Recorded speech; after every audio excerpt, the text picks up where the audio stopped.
co-héritiers du Christ. Amen. Nous sommes co-héritiers du Christ. Donc cela veut dire, nous partagerons avec Christ son héritage. Mais pour que nous ayons l'héritage, on doit rentrer à la maison. Et, bien aimé, en esprit, on est déjà rentré à la maison. En esprit, on est déjà rentré à la maison. Colossiens chapitre 3 dit, si vous êtes morts et ressuscités en Christ, cherchez les choses là-haut, d'en haut, là où votre vie est cachée ensemble avec Christ dans Dieu. Donc votre vie est dans Dieu, dans Dieu. Donc si ta vie est dans Dieu, Dieu est où? Dieu est où? S'il vous plaît, parlez. Hein? Parlons. Dieu est où? Maintenant, si Dieu est au ciel et qu'on dit ta vie est dans Dieu, toi tu es où? Mais comment tu te dédoubles? Tu te trouves au même moment au ciel et sur la terre?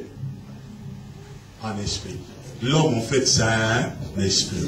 Donc sur la terre, nous sommes là pour accomplir les buts de Dieu. Nous sommes là pour changer les systèmes de la terre. Dieu est en train de changer les systèmes de la terre, mais il le fera par toi. Alors pour que nous arrivions là, nous avons besoin d'une église qui comprend les intentions de Dieu. Pas une église qui court derrière les miettes.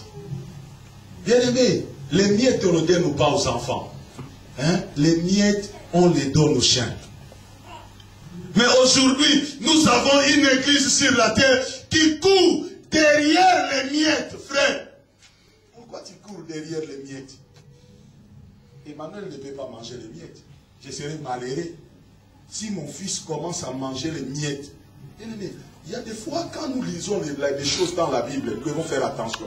Nous avons une église moins intelligente sur la terre. Église à problème. Bien aimé, la Bible dit, à ceux qui l'ont reçu, à ceux qui croient en lui, il leur a donné le pouvoir. Frère, c'est là où tu devais crier Amen. Amen. Non, ne le dis pas parce que je l'ai dit. Donc, tu devais crier Amen de toi-même.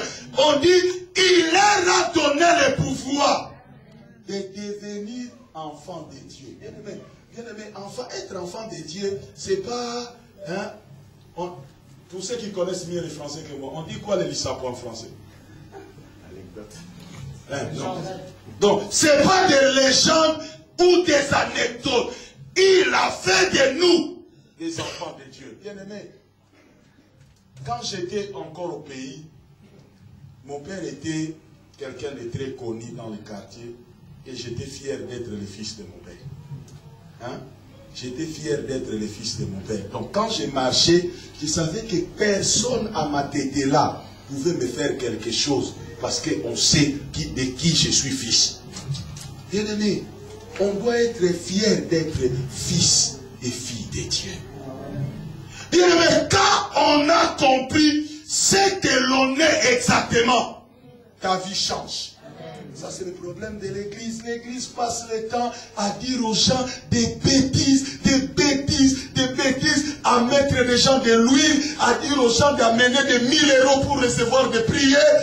Aujourd'hui, dans les églises, les frères étaient en train de nous poser une question hier dans l'émission. Aujourd'hui, dans les églises, on prie par rapport à l'argent.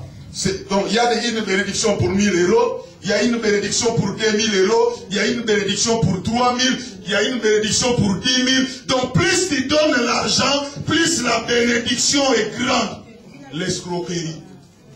Ça, c'est de l'escroquerie. Si un pasteur vient te dire ça, amène-le chez moi. Je connais quelqu'un qui a dit que c'est de l'escroquerie. Vous allez discuter avec lui de la parole de Dieu. C'est de l'escroquerie. Dieu ne bénit pas. Mais ça, c'est la même chose que les catholiques étaient en train d'enseigner entre le 3e et le 15e siècle. On enseignait la vente des indulgences. On disait à chaque fois que ton argent était mis dans les paniers, tes péchés étaient quoi? Pardonnés. Voilà pourquoi l'Église catholique a beaucoup d'argent. Plus que la Banque mondiale et le FMI mélangés. Pourquoi? Parce qu'à l'époque, pour aller au ciel, quand tu avais l'argent en mourant, tu devais laisser l'héritage à l'église. Pas à tes enfants, mais à l'église. Comme ça, tes péchés étaient pardonnés.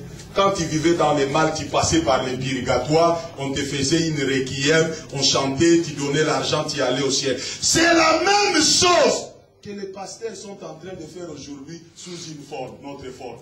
Mais allez dans chaque réunion que vous voulez. Même si on prêche sur la sanctification, même si on prêche sur si c'est quoi, à la fin de toutes choses, on dira, Dieu a dit, quelqu'un doit donner 1000 € ici. Est-ce que Dieu l'a vraiment dit? Est-ce que Dieu l'a vraiment dit? Et les 1000 € là, c'est pour les pasteurs. Les pasteurs ont fait le programme d'aller acheter une chaussure. Hein? Donc Dieu a dit qu'on donne 1000 € pour que demain lui, donc lorsque le magasin ouvrira à Louise, il va aller acheter une chaussure. Parce qu'il était en train de passer vers Louise par convoitise, il a vu une paire de chaussures à 1000 €, il a dit moi je dois l'avoir. Et demain, devant les gens, ils font une vision. Dieu a dit, on doit donner 1000 € pour celui qui veut recevoir une bénédiction. Où sont les gens de 1000 €? Tellement que l'église est remplie des ignorants, les gens viennent recevoir la bénédiction de 1000 €. Non, non, non, non, non, non, non, non, non. Et ceux qui n'ont pas 1000 €. Là, Dieu devient injuste. Hein? Parce que si Dieu bénit que pour les 1000 €, et ceux qui n'ont pas 1000 €, qu'est-ce que Dieu fait avec eux? Qu'est-ce que Dieu fait avec eux? Bien aimé, il y a eu une réunion récemment, ici à Bruxelles, d'un grand homme de Dieu, respecté, que je respecte. Je ne vais pas citer son nom. J'ai refusé d'aller à cette réunion. Pourquoi? Parce que je savais que dans cette réunion, on ne va pas prêcher, on ne va que demander l'argent. On ne va que demander de l'argent. Donc, on ne prêche plus dans l'église, on n'aide plus les gens à avoir des réponses. Alors, aujourd'hui, les gens ont donné, ils ont donné, ils ont donné. Maintenant, ils sont fatigués, ils restent chez eux. Ils disent, je n'ai plus de quoi donner. Parce que si je vais à l'église, quand on va dire, tout le monde, qui veut donner, les autres vont se lever. Je sais, dimanche, je ne me suis pas levé. Le dimanche prochain, je ne me lèverai pas. Le dimanche d'après, je ne me lèverai pas. Enfin, tout le monde me rendra compte qu'il n'y a que moi qui a problème dans cette église-là. Alors, mieux vaut que je reste à la maison. La Bible dit, Paul les entretenait et les persuadait concernant les royaumes. Il les entretenait. Donc, entretenir quelqu'un, c'est comme on est en train de parler comme ça. Une communication spirituelle, intelligente, qui ouvre les yeux des gens. Bien aimé, ce séminaire, c'est un séminaire de la délivrance. Mais pas la délivrance des esprits. Parce que nous n'avons pas de problème avec les esprits, frère. Frère, je vous dis, un chrétien ignorant est plus dangereux qu'un démon. Un chrétien ignorant est plus dangereux qu'un démon. Parce que un démon, frère, si on dit seulement au nom de Jésus, il va partir. Mais un chrétien ignorant, il va vous faire comme ça.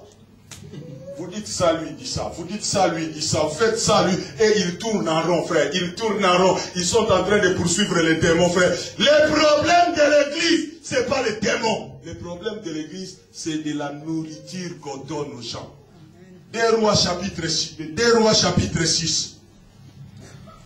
Dans le livre de 2 Rois chapitre 6, on voit, il y a un problème sérieux en Samarie. La Samarie est assiégée par les Syriens. Les Syriens assiègent la Samarie. Toute la ville de Samarie est barricadée, entourée, bloquée. Et avant que j'aille plus loin, je vais vous expliquer. La Syrie veut dire religion. Syrie veut dire religion. Déception. La Samarie était barricadée par Syrie. Et on dit l'armée des Syriens était commandée par un roi qu'on appelait Ben-Hadad. Le roi qui commandait l'armée des Syriens s'appelait Ben-Hadad.